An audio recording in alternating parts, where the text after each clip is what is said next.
Olá, bem-vindo ao canal Além da Dependência. Hoje nós vamos ouvir um relato de uma pessoa que fez uso abusivo do álcool dos 12 aos 24 anos.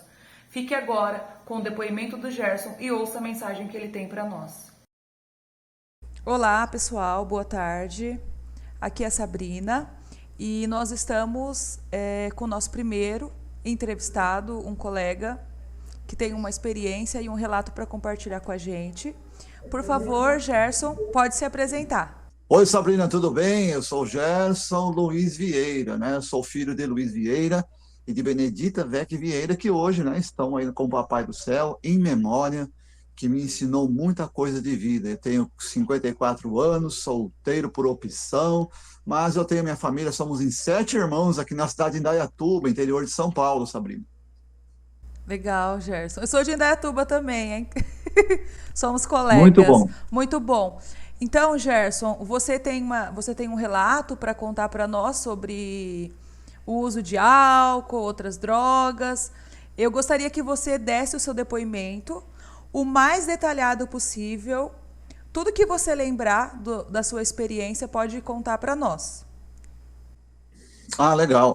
É uma história longa, né? Assim, bem longa. Claro que a gente pode resumir aqui, mas o importante é a multiplicação do nosso depoimento de vida nesse canal aí brilhante que você realiza aí na internet, né? Então, primeiro a importância e o agradecimento que eu deixo aqui para você e a todos os seus seguidores para que muitas pessoas não venham a se tornarem dependentes de uma substância química. No caso, eu fui dependente de forma aí um pouco precoce e crônica do álcool. O álcool, muitos sabem, é uma substância química tóxica, lícita, né, para maiores de 18 anos. Falo maior porque o menor de 18 anos, adolescente, criança, não pode, é proibido o consumo, a venda e a distribuição. E, porém,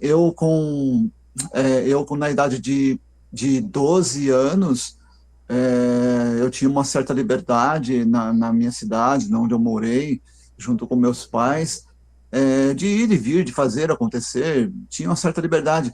E claro que nesta idade, né, na minha infância, eu procurei seguir de uma forma correta. Para você ter uma ideia, com 12 anos eu já trabalhava numa empresa multinacional, eu era o office boy, eu fiz treinamento para isso, e nessas empresas, foram três empresas multinacionais que eu trabalhei, aprendi uma carreira profissional, eu estudei bastante.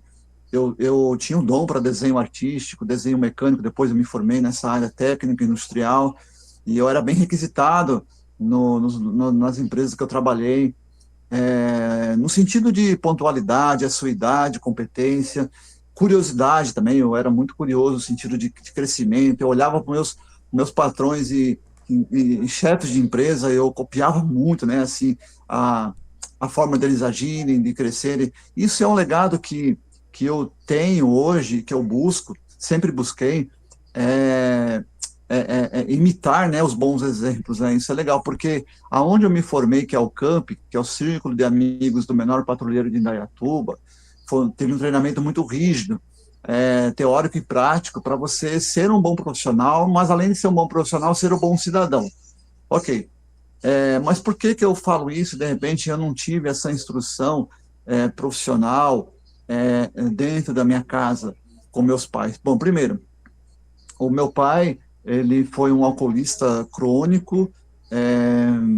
Ele sempre morou na capital, São Paulo, depois morou em outras cidades do interior também, mas infelizmente meu pai fez o uso e o abuso crônico do álcool. Ele era fumante também, mas assim, o álcool por si só, ele tem um poder de destruição muito grande nas regiões cerebrais e no sentido de social, ou seja, no comportamento social. Então, meu pai, eu digo que eu tive sempre um pai presente, mas ausente ao mesmo tempo, no sentido de instruir, de orientar, porque ele era raramente, meu pai andava sóbrio dentro de casa, porque ele consumia de uma forma exagerada o álcool. Trabalhou, enfim, mas depois ele acabou tendo algumas comorbidades, né, da saúde, teve acidentes devido à consequência do abuso do álcool, e acabou tendo prejuízo profissionalmente falando, e por fim ele acabou sendo encostado pelo INSS, que por sua vez passa ali a receber apenas um salário mínimo, devido a essa legalidade que o governo dá para quem tem a dependência química. Então ele passou a ficar em casa, e isso daí foi pior, porque ele passou a consumir aí até dentro de casa uma certa vez, um certo tempo. E resumindo um pouco a história do meu pai, que é muito longa, ele teve muitas internações em clínicas psiquiátricas, em várias cidades do estado de São Paulo, em outros estados também, só que ele nunca teve uma recuperação efetiva, então ele teve sempre recaídas. E ele então veio a falecer com 65 anos de idade, a falência múltipla dos órgãos devido à cirrose hepática que ocorre no fígado. Então isso foi assim bem rápido mesmo ali, e então descansou em Deus, né? Então, ou seja, deu paz para todos nós, porque realmente é uma perturbação na família muito grande. Então eu não tive muito essa atenção paterna. Ok, então eu procurei muito seguir a atenção dos meus subordinados chefes de empresa onde eu trabalhei. Depois, com 12 anos, como eu falei, né, entrei em empresas, mas infelizmente, devido a vários históricos, uma delas é o exemplo que eu tive em casa do meu pai, e também da pressão de grupo, da minha vida social que eu comecei a ter fora de casa. Eu também comecei a fazer o uso do álcool com 12 anos. Aí, mas talvez os seus seguidores, aí você mesmo pode até perguntar, mas com 12 anos, né, você já fez o primeiro uso do gole, do uso de álcool? Sim. Naquela época, tudo era diferente, não tinha nem essa lei, né, que proíbe o uso de álcool para menor. Então a gente tinha uma liberdade um pouco excessiva. Mas, assim, trabalhei, estudei, cresci, só não fiz a faculdade, né, por opção mesmo, mas, assim, trabalhei bastante, me formei na área administrativa, tecnicamente falando, né. Então, porém, com 24 anos, ou seja, 12 anos, numa vida louca, vamos dizer assim, né? Eu gostava muito de rock and roll, ia para shows, eventos, aquela fase de adolescente que curtia bastante a vida, adoidado, né? Aí eu até namorei numa época, mas foi um namoro conturbado, porque eu brigava no namoro e me refugiava onde? No álcool. Eu discutia no namoro, eu já partia para o álcool, e que por sua vez não era mais um uso apenas. Então, há uma diferença de uso, quando a pessoa é um bebedor moderador, por exemplo, ou habitual, de forma sociável, que se dizem popularmente. Mas eu não era, eu consumia de uma forma exagerada, a ponto de eu ficar até, não em coma alcoólico, assim, mas inconsciente. Eu chegava a ser carregado para o hospital e tomava medicação, voltava, ou às vezes ficava em casa, ou às vezes caía em praças, em ruas, em locais até perigosos, a ponto de ser assaltado, até alguém cometeu um homicídio. Enfim, era uma vida muito louca. E com 24 anos, então, eu resolvi aí parar, ou seja, quebrar o ciclo do abuso do álcool que eu estava fazendo. Então, na minha vida, dos 12 aos 24 anos, ou seja, 12 anos foram de um consumo abusivo da substância chamada álcool, né, que hoje, infelizmente, tem muito, né, em todo canto, em todo lugar, em toda residência, comércio, festa, evento, enfim. E nesse exato ano, né, de 2024, está fazendo aí 30 anos que eu estou sóbrio do alcoolismo, né? Mas, assim, devido a diversos fatores de proteção que eu tive que buscar, que eu tive que reaprender o meu estilo de vida para mim poder estar hoje sóbrio e aqui dando essa entrevista aqui maravilhosa para você, Sabrina. Dar um ponto aqui para você questionar ou perguntar alguma coisa, para mim continuar. Ô Gerson, Você falou que foi dos 12 aos 24 anos que você fez o uso abusivo de álcool. Aos 24 anos, qual foi o ponto-chave que fez você falar, não, para, acabou, não vou mais fazer uso de álcool? Legal, uma pergunta boa e até importante para muitas pessoas que se encontram ou conhecem pessoas que se encontram na mesma posição. Hoje eu sou um profissional na área da dependência química, eu vou falar isso um pouco depois, mas eu entendo e conheço um pouco hoje essa complicação, né, essa complexidade que essa doença, né, uma doença considerada, então, quer dizer, eu não sabia que eu tinha essa doença do alcoolismo, não sabia que o meu pai faleceu de uma doença crônica, fatal, progressiva, e que, por sua vez, pode causar, sim, o óbito decorrente de outras doenças paralelas à dependência química. Então, conscientemente, eu sabendo de que eu tinha um pai dentro de casa que era um doente alcoólico, que não conseguia a recuperação, isso me trazia um transtorno na minha mente, eu ficava confuso, eu em conflito, porque uma pessoa não consegue ter um controle. De repente, eu me vi também sem esse controle. E comecei de uma forma bem rápida, porque eu estava também tendo transtorno no meu relacionamento afetivo com minha namorada, era noivo também, tinha intenção de casar, de construir casa, enfim, de ter uma família, mas o abuso do álcool, que por sua vez causa um transtorno também social. Por que social? Porque uma pessoa que faz o abuso do álcool hoje, ela perde a condição motora, psíquica, a concepção da sua vida afetiva familiar, ele perde várias questões morais dentro da sua família, até de responder, ou seja, ele passa a ser agressivo, ele violento, ou talvez passivo, talvez ele chegue em casa ou num local de trabalho ou na rua, ele pode cair, ele pode deitar ali, ficar, dormir, apagar, ou não, ele pode se tornar um agressivo a ponto de ou ele cometer homicídio, matar pessoas, ou ele pode até se matar, cometer um suicídio. Então, pensando em tudo isso, daí, de repente, num momento de sobriedade, eu resolvi tentar parar, porque não é resolver parar, é tentar, porque foram inúmeras tentativas num certo período de dizer assim, quando vinha a sobriedade, abstinência, né, que é o não uso do álcool num certo período, você reflete muito e pensa muito, principalmente quando você consegue lembrar atitudes horríveis, assim, vergonhosas que você passou entre amigos, família, quem tem um cônjuge entre a esposa ou se é a mulher entre o marido, e os filhos, quem tem filhos. Isso aí é traumático, ele causa um trauma na mente do indivíduo, do usuário, tanto com os seus pares que o rodeiam. Então, aí eu falei, e agora? O que buscar? Onde buscar? O que fazer? Foi aí onde eu fui convidado por vizinho. Eu me lembro quem é a pessoa, eu me lembro o dia, eu me lembro. Isso eu consigo porque eu estava sóbrio nesse momento.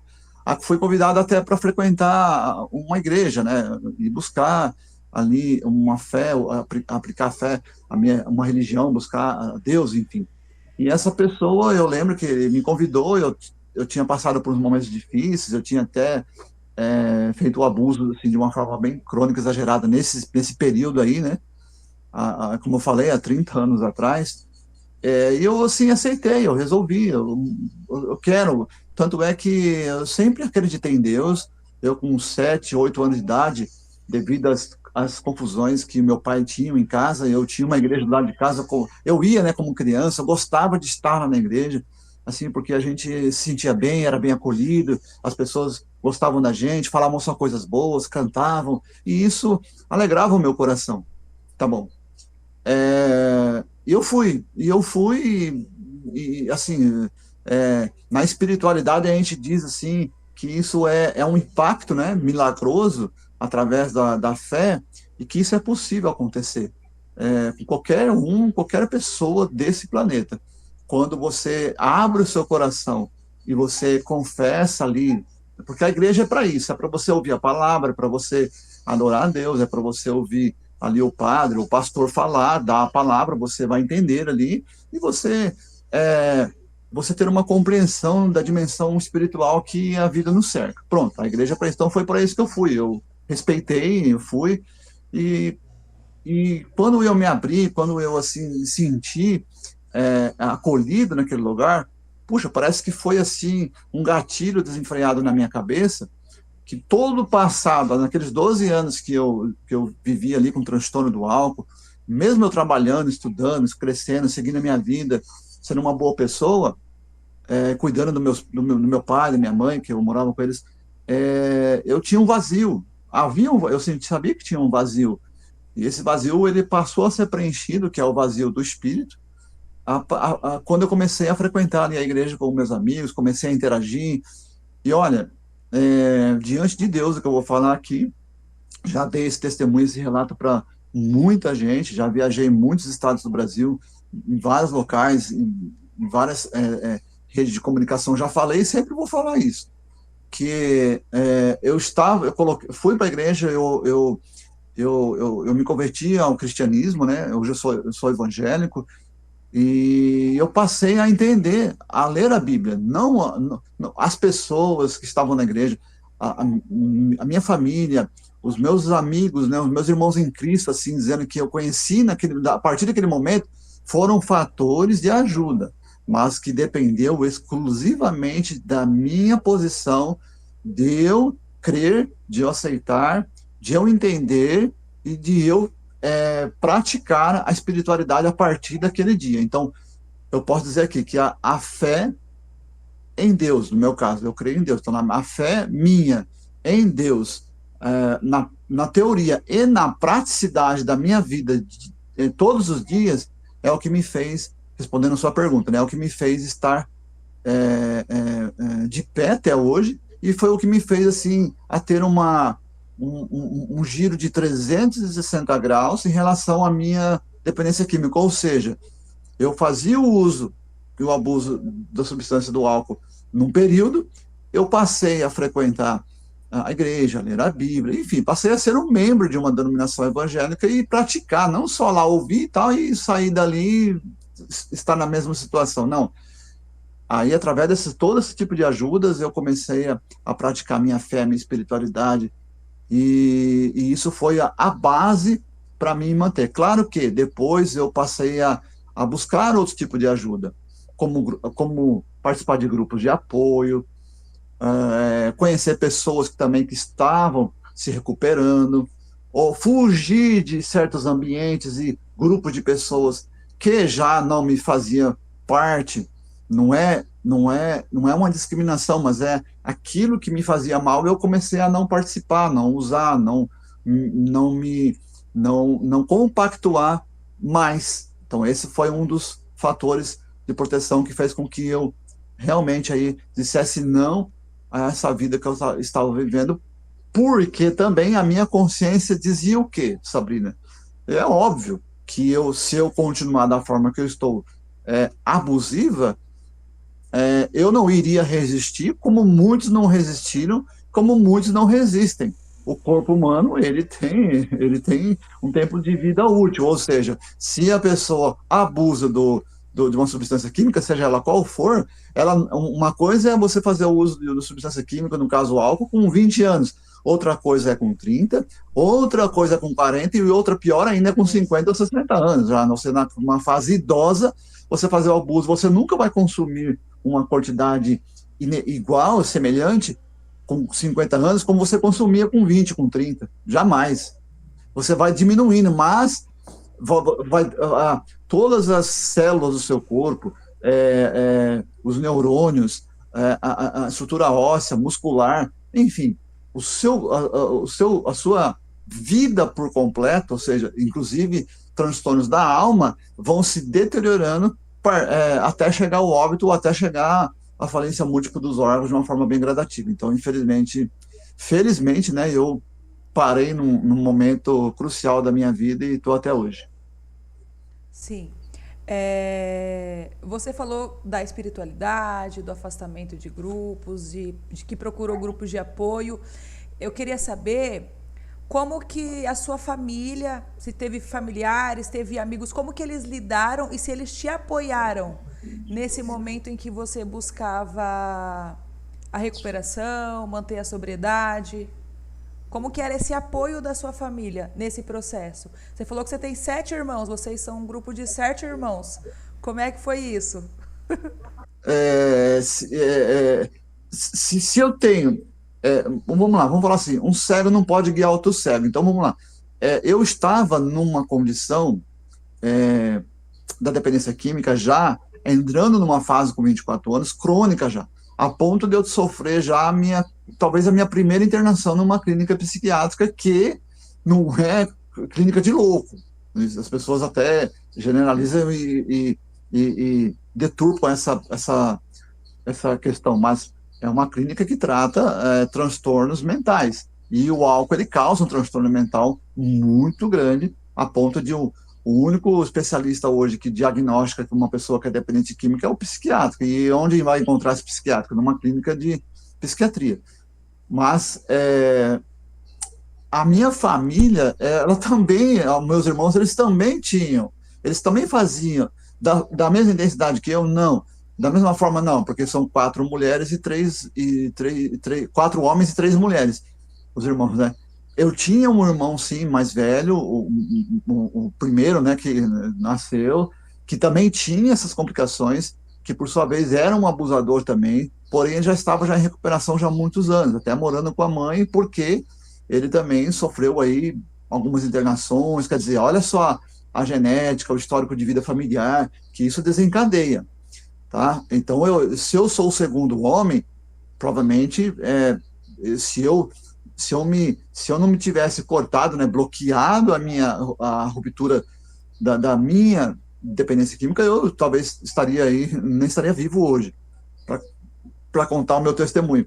Mas, enfim, eu não tinha muito apoio da família. Então, eu fui. É claro que minha família ficou feliz, a família gostou. Imagina a minha mãe, uma mãe que sofria com o seu esposo com alcoolismo, de repente vê o filho mais velho também nessa vida, perdendo empregos, perdendo famílias. Meu irmão perdeu 3 famílias.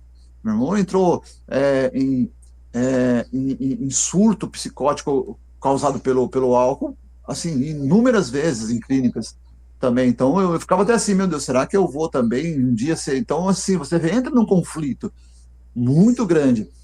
Claro que quando eu busquei a minha fé, eu ativei a minha fé, eu comecei a praticar a fé, comecei a participar de grupos de apoio, eu comecei a ser um multiplicador dessa informação aí, de pessoas que sofrem com isso. Eu comecei até a ajudar pessoas que estavam na dependência química, orientava muito. Comecei a estudar, comecei a ler mais sobre esse assunto, ligado até a palavra de Deus, a Bíblia Sagrada, né, que tem muita coisa útil ali para você seguir, que é a espiritualidade.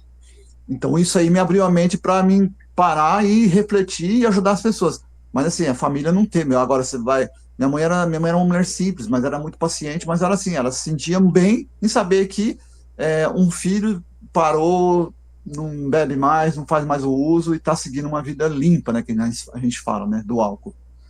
Mas minha família, depois, assim, aos poucos, assim, né? Um foi parando também. E foram encontrando também o caminho da espiritualidade. Aí foram casando, enfim. Então, assim, hoje, assim, os irmãos estão bem, né? Então, só que assim, teve que haver ali, como eu posso dizer, Sabrina, teve que haver ali uma atitude teórica e prática para que isso rompa. Hoje a gente sabe que muitas famílias têm essa grande dificuldade, o genitor, até mesmo mulheres, esposas, a gente conhece muito, que infelizmente fazem o uso do álcool, traz o álcool para casa e ali acaba tendo um descontrole emocional, comportamental muito grande, acarretando até na violência doméstica e por aí vai. Então, é difícil, complicado, mas, como eu estou aqui falando, não é impossível. A recuperação, as recaídas são passíveis de acontecer, que é a pessoa ter um período de abstinência, de não uso, e de repente uma frustração, uma angústia, uma perca, é a pessoa ter ali um gatilho ativado para voltar ao uso? Pode acontecer. Isso aconteceu na minha vida uma vez, não contei aqui, mas de quase 20 anos, assim, eu já limpo, né, e já sem o uso nenhum mesmo de álcool, eu tive não foi nenhuma recaída, foi um lapso, né, diferente. Um lapso é quando você se vê no ambiente errado, com pessoas erradas e com dinheiro no bolso, e sozinho. Eu tive que estar nesse lugar, fui curtir as férias, de repente me vi sozinho, me vi livre, me vi com dinheiro no bolso, e aí há influências ali de pessoas, enfim, acabei tendo um dia de abuso mesmo, sabe? Foi como se de repente caiu tudo, mas aí eu consegui dar a volta por cima, pessoas me ajudaram e vamos lá, vida que segue, né? Ô Gerson, o que você diria para as pessoas que têm amigos ou familiares enfrentando desafios relacionados a álcool e drogas, com uso abusivo de álcool e outras drogas? Para familiares, amigos de pessoas. Aham.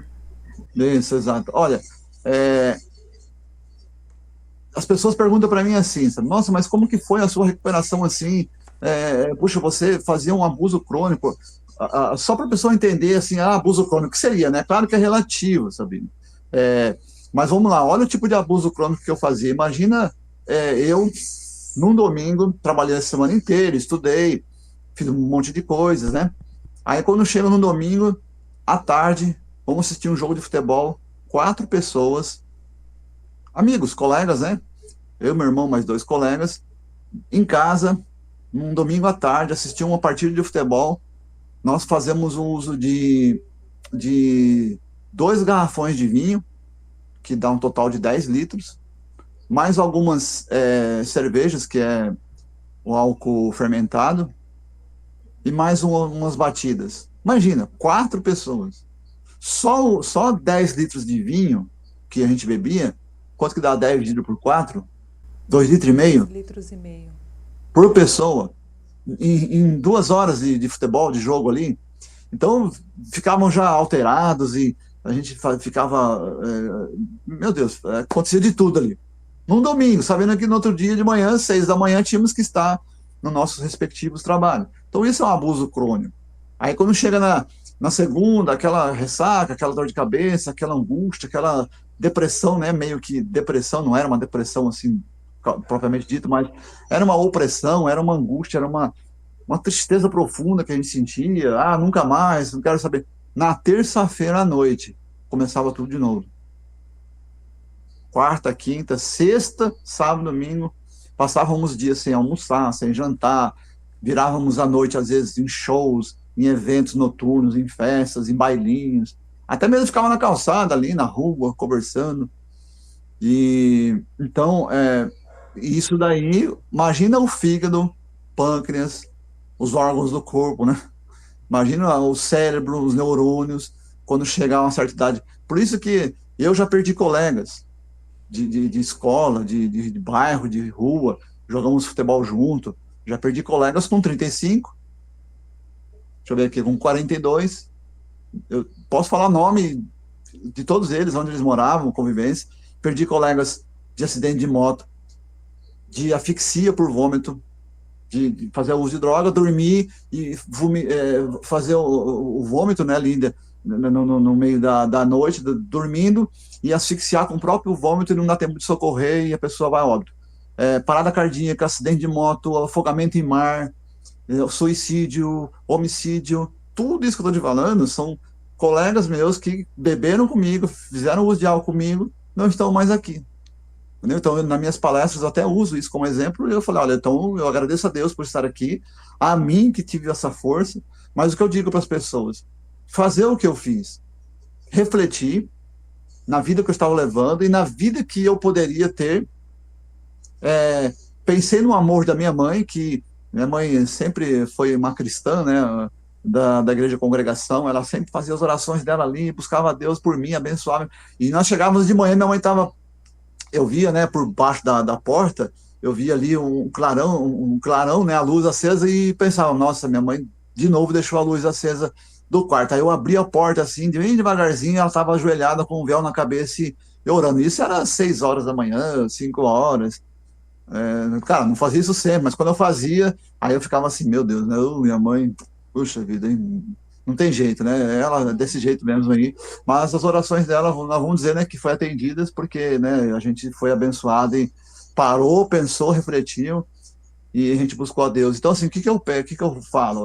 Respeite mãe e pai que são sóbrios e que querem a vida de vocês limpa. E, claro, espiritualidade, Deus acima de tudo, em primeiro lugar em tudo, a gente fala isso sempre.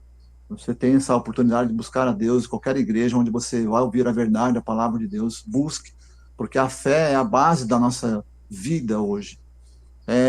Pratique esporte, lazer, mas busque ajuda. Eu não tem como falar, eu consegui sozinho, eu me libertei, eu consegui ajuda sozinho, no outro dia já não sentia mais nada, nenhum gosto pelo álcool, e continuei minha vida trabalhando. Não, até hoje, 30 anos depois, eu dependo de pessoas, eu trabalho com pessoas, eu tenho uma equipe, eu tenho um grupo de voluntários, eu faço visita em hospitais, em asilos, eu faço visitas em orfanatos, em presídios, eu vou dar palestras.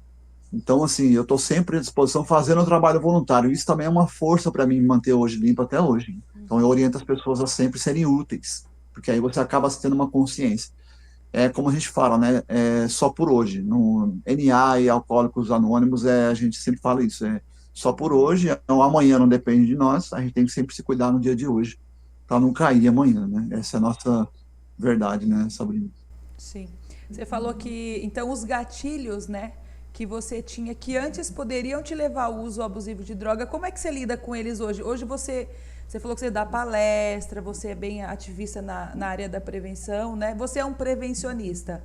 Então, você, em vez de ir para o uso, você é um multiplicador, é isso? Também, quando eu falo assim, ser um voluntário, claro, voluntário é nas horas vagas, mas assim, no meu trabalho eu tenho essa oportunidade e essa opção também, né, de executar ali umas ações de prevenção de diversas formas. Quando você fala em prevenção, eu falo assim, não posso beber, isso não é prevenção. Tudo que nós fazemos que trabalha corpo, alma e espírito é preventivo. Se eu vou frequentar uma igreja, uma religião, eu estou me prevenindo, eu estou alimentando o meu espírito, porque se você for ler a Bíblia Sagrada, ela é recheada de mandamentos bons, né? Não tem mandamentos ruins. Se você ler um livro de autoajuda, você vai ver de autoajuda, para você se manter na sobriedade. Agora, nós sabemos que nós estamos numa cultura, vamos falar aqui de Brasil, uma cultura de pessoas adultas que consomem o álcool de forma costumeira, de forma social, de forma festiva, de forma cultural no nosso país, tá? Só que nós temos aí aproximadamente, no nosso país, uma média, aproximadamente 90 mil pessoas adultas internadas, né, acolhidas numa comunidade terapêutica e em tratamento. E aí? E a tendência é aumentar. Nós temos um centro, né, de usuários, que é a Cracolândia, ali na capital, em São Paulo, com mais ou menos ali de 4 a 6 mil pessoas perambulando nas ruas. Tá, mas lá é outras drogas. Tá, mas o álcool está inserido. O álcool é a porta de entrada. O álcool é para eles não ficarem na sobriedade. As outras drogas pesadas é para eles isso, manter o vício, né, a dependência. Então, assim, hoje para se manter, o que eu falei, nós temos que buscar apoio em tudo, sabe? Se eu faço uma caminhada, é um fator de proteção. Se eu pratico um esporte, às vezes eu vou assistir um filme, um futebol, eu vou num ambiente, numa festa que tem o álcool. Às vezes fala assim, nossa, eu fui convidado para ir numa festa de uma criança de 1 ano de idade. Tem adultos? Óbvio que tem adultos, né? Porque quem vai levar as crianças são os adultos, óbvio. Mas, se tem adultos, se a festa de criança, geralmente vai ter o uso de álcool, né? A não ser, claro, que se uma pessoa segue uma religião ali, não permite e tal, mas às vezes não é todos que professam a mesma religião, enfim, tal. Sempre um chega lá e leva um lá, sempre vai ter. é a cultura do país. Mas eu não vou por causa disso. Eu vou restringir a minha ciclo de amizades. Óbvio que eu não vou dar margem, porque eu sei das minhas fraquezas e sei de que, se eu falar assim, o álcool para o meu organismo, ele é bom? Bom não é, ele é prazeroso. Ele causa um certo prazer químico que vai fazer com que eu me sinta com vários comportamentos ali de relaxamento, que por isso que se faz o uso, né? E o abuso também. Então, a indicação que eu dou assim, que as pessoas sempre procurem a quem está hoje fazendo o uso de uma forma aí não crônica, ou seja, ele consegue trabalhar, ele consegue sustentar a família, ele consegue ter uma vida normal, segundo ele ou ela, tá? Então não está interferindo economicamente na vida da pessoa, socialmente, causando distúrbios e agressões físicas ou verbais, não está tendo complicações no trabalho, a questão, porque tem a questão de segurança também, e hoje você vai, quem trabalha, quem é piloto, moto, carro, que seja, se a lei proíbe fazer o uso porque você pode cometer um acidente, tirar a vida de outros, então, e a pessoa não tem a condição de não fazer o uso para poder trabalhar, então ela precisa de uma ajuda, ela precisa de tratamento. Por isso que existem os tratamentos hoje para pessoas que fazem um abuso de álcool, para que ela não diminua, mas que ela pare. Tá? Então, assim, as ajudas são muitas nessa vida, para que as pessoas parem. E a recomendação é que eu recomendo não assim, a redução de danos assim, bebe só um por dia. Não, no meu estilo de vida, e para que a pessoa tenha uma vida íntegra, eu recomendo a sobriedade 100%, né? Então, esse é o conselho que você daria para uma pessoa que deseja parar o uso de álcool e drogas? Sobriedade 100%, é isso? Ou tem alguma outra mensagem que você gostaria de passar para as pessoas que querem parar o uso? Olha, por exemplo, as pessoas que querem parar, é que a gente sempre fala, né? Você quer continuar fazendo uso de álcool ou outro tipo de drogas? Eu uso uma frase assim, mas assim, quando eu estou fazendo abordagem terapêutica com a pessoa, o problema é teu. E é mesmo. Quando eu fazia o uso, o problema era meu. Quem ia sofrer as consequências era eu. Quem ia ter problemas sociais era eu. Se eu cometesse algum crime alterado com a substância do álcool, porque pode acontecer algum crime, tanto crime de trânsito quanto crime penal, enfim, qualquer tipo de crime pode acontecer, tá? Com a alteração do álcool. O problema é meu. Eu ia responder, eu sou maior de idade, né? Então eu respondi. Então eu falo isso, hoje o problema vai ser teu. Agora, você quer parar? Mas sabe o que eu falo? O problema é nosso. O problema não é meu. Não é meu o problema é dele. Mas o problema é nosso. O que é o nosso? É meu e dele. Ou seja, eu posso ser uma ajuda para ele parar. Porque eu sou um multiplicador hoje. Eu posso, não só com o meu depoimento, mas eu vou fazer o quê com as pessoas? Qual que é a mensagem que eu deixo? Então nos procure. Nós podemos ajudar. Nós temos um grupo de apoio, nós temos uma infinidade de pessoas que podem ajudar.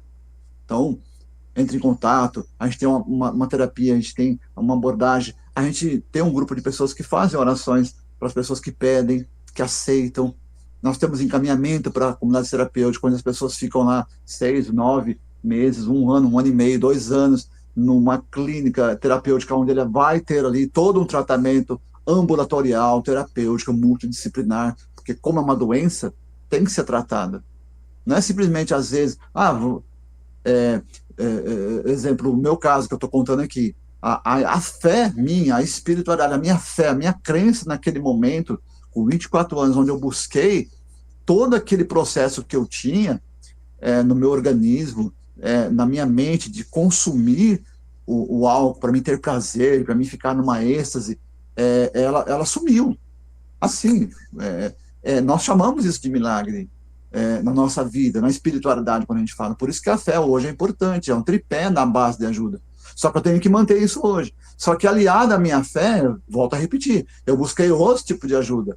Eu pratico esporte, eu gosto de dar palestras, eu gosto de ajudar as pessoas, eu tenho um grupo de apoio que a gente tem em outros locais. Eu gosto de ler, eu gosto de ver filmes, eu gosto de comer, né? Muito bom comer. Se eu vou numa festa que tem álcool e tem suco, é óbvio, vou tomar suco. Se deu aquela vontade, às vezes, no local onde eu estou vendo muita gente fazendo uso do álcool, eu vou, ou eu saio, ou eu me ambientalizo, num certo momento, um tempo depois eu saio. Então, a mensagem que a gente deixa, que as pessoas não fiquem só. Não acham que não tem jeito, não tem ajuda, não tem é, a cura.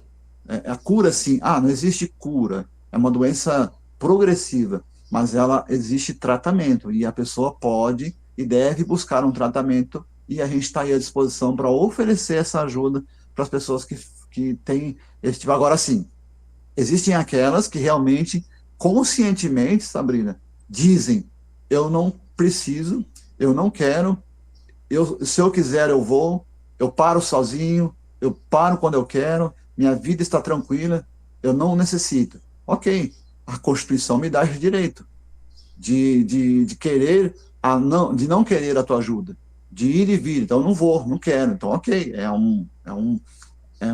uma posição da pessoa que já aconteceu muitos, mas muitos casos comigo, assim, de eu ir até o momento de que a pessoa, às vezes, uns chegam a ser até um pouco violentos, né, agressivos, e, né, opa, então quer dizer que eu estou ultrapassando o meu limite de um cidadão que eu tenho que respeitar a sua posição de vida, só que ele está acometido por uma doença que não quer aceitar que ele é doente. E o primeiro passo hoje é a aceitação.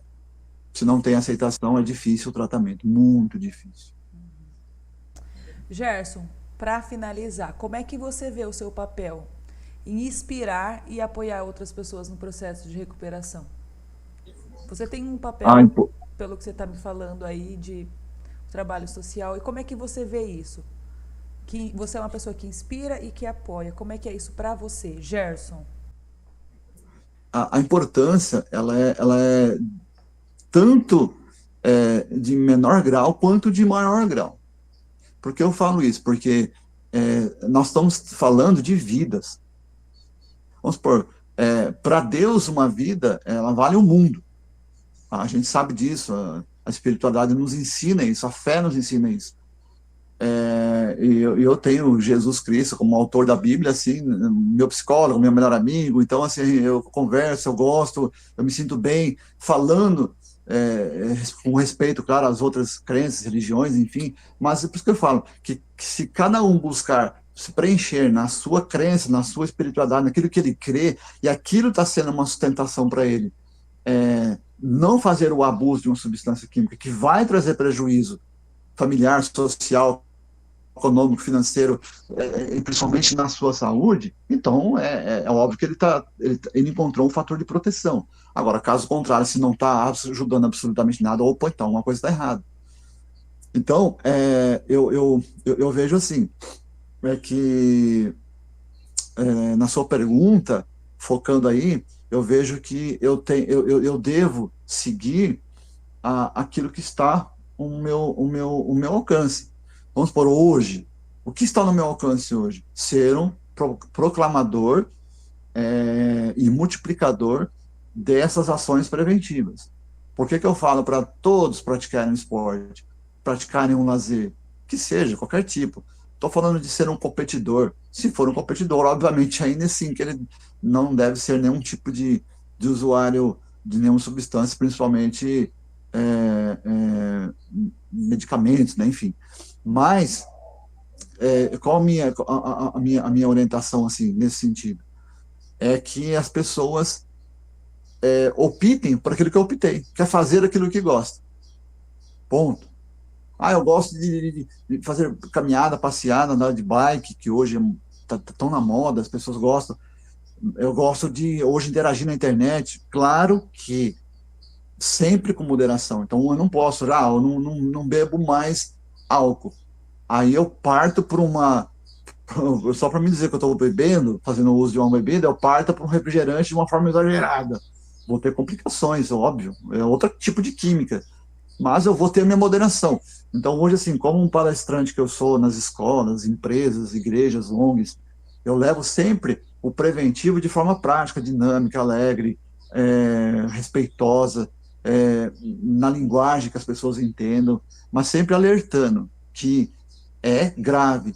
Quando eu levo, por exemplo, hoje um vídeo, um depoimento de uma pessoa que morreu carbonizada num veículo que colidiu com outro veículo e o condutor do outro veículo estava alcoolizado, constatado que ele consumiu álcool e tirou a vida de uma pessoa que tinha sonhos de vida, que tinha projetos e que não fazia uso do álcool, isso é grave.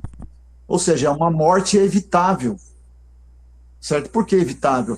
Porque ele poderia ter evitado se não tivesse consumido álcool, principalmente dirigido, porque se a lei diz se beber não dirija, por que as pessoas fazem o uso do álcool, bebem de uma forma exagerada, perde o controle de visão, de reflexão, de tudo praticamente, coordenação motora, e vai dirigir um veículo numa alta velocidade, obviamente que pode ocorrer um acidente fatal. Isso acontece todos os dias no nosso município, estado e Brasil e mundo. Então, por isso que as leis são severas, mas difícil hoje controlar. Então, você ser um multiplicador da sua vida. Então, você trabalhar naquilo que você gosta, que você sente prazer. Uma coisa que é difícil as pessoas fazer o que não gosta, ou às vezes está um relacionamento desgastado, ou às vezes está numa solidão, numa angústia profunda, e ela buscar o consumo do álcool para ter uma ilusão de que vai desafogar, vai preencher o vazio, e não vai, porque o efeito do álcool ele passa, volta-se da abstinência, e a química do álcool entra no organismo, no sistema nervoso central, e vai fazer com que se torne ali um dependente rotineiro daquela substância. Porque às vezes fala assim, nossa, eu tenho que beber para comemorar, mas as pessoas também bebem quando fica triste, ou seja, não tem sentido isso, né? Então, eu faço isso, eu lido com as pessoas, eu tenho um trabalho, claro, né, mas a gente tem outros tipos de ações voluntárias também, que é chegar antes. Eu já montei escola, eu já fui professor de futebol e dei muitas palestras para jovens. Hoje a gente tem um teatro que nós vamos nas escolas, né? A gente leva o teatro nas escolas e eu acabo ali em 5 minutos dando meu depoimento, falando ali para os jovens, olha, se você estiver numa festa onde tem álcool ou outro tipo de droga, dizem não ao primeiro gole. Primeiro uso ou uso de qualquer tipo, seja um comprimido que você não sabe o que é, ou seja uma dose de uma bebida, porque se fizer o primeiro gole, pode ser que a pessoa vai ser um dependente químico quando ela fizer o primeiro gole? É uma pergunta de reflexão. Sim ou não? Ninguém sabe. Eu não tinha como eu saber, Sabrina, quando eu fiz o primeiro gole, eu lembro até hoje, com 12 anos de idade, foi num sábado à noite, onde eu tomei uma bebida gostosa ali, prazerosa, meia doce, meia amarga, Pronto, o meu cérebro ativou na hora e assimilou. Ou seja, eu já tinha uma predisposição genética de que o álcool ia me fazer bem, ou seja, ia me dar prazer. E deu, e foi gostoso, porque o meu cérebro disse o quê para o meu organismo? Nossa, que negócio bom, muito louco, agora eu posso chegar nas meninas, eu posso curtir a vida aí a noite inteira, eu posso ter força, ânimo, vontade, eu posso participar dos grupos, e é uma ilusão, né? Eu posso ser feliz, eu posso ser aberto, eu posso ser descontraído, eu posso ser alegre, eu posso ser festivo, eu posso ser tudo que eu quero ser sem as consequências da química do álcool. Então é fazer o que se gosta, pronto. Desde que seja boa, né? Que você gosta de fazer. Sim. Eu ia te perguntar que mensagem que você diria para uma criança, um adolescente, alguém que nunca fez uso de álcool e drogas, mas você disse já, né? Diga não. Essa é a mensagem. Ao primeiro gole, ao primeiro uso. Diga não ao primeiro uso. Mas às vezes a pessoa, você fala isso aí, às vezes, ela fala, mas eu tenho curiosidade. Tá. Curiosidade. Ela pode ser boa ou pode ser ruim. Você quer arriscar? Eu falo, eu jogo. O direito é teu, a escolha é tua. Todo dependente químico que foi um usuário, já foi um usuário na vida? Todo dependente químico que sofre hoje o transtorno da dependência química, todos eles já foram usuários? Sim. Todos eles fizeram uso, experimentaram a primeira vez. Estão hoje na decadência de uma vida, às vezes, como eu falo, eu tinha um pai hoje que vivia foi aposentado por invalidez, porque essa é a nomenclatura que vem mesmo na carteira. Isso é triste saber disso. Você é uma pessoa inválida porque você não teve o controle de uma substância que te dominou e você não teve a capacidade de buscar um tratamento adequado e não teve força para se recuperar. Isso é degradante para um ser humano, para um homem principalmente, um provedor de casa. E, então, é isso, né, que a gente fala para as crianças. E outra, diga não ao primeiro gole e seja sóbrio. Ou seja, faça a prevenção para que você não tenha que fazer a recuperação. Gerson, para Cara, encerrar, eu agradeço a sua participação, o seu relato. Eu tenho show de bola. certeza que você é um multiplicador e com esse vídeo, eu espero que esse vídeo alcance muitas pessoas, muitas famílias e muitas pessoas possam parar e buscar ajuda, tratamento e se recuperar aí e alcançar a sobriedade.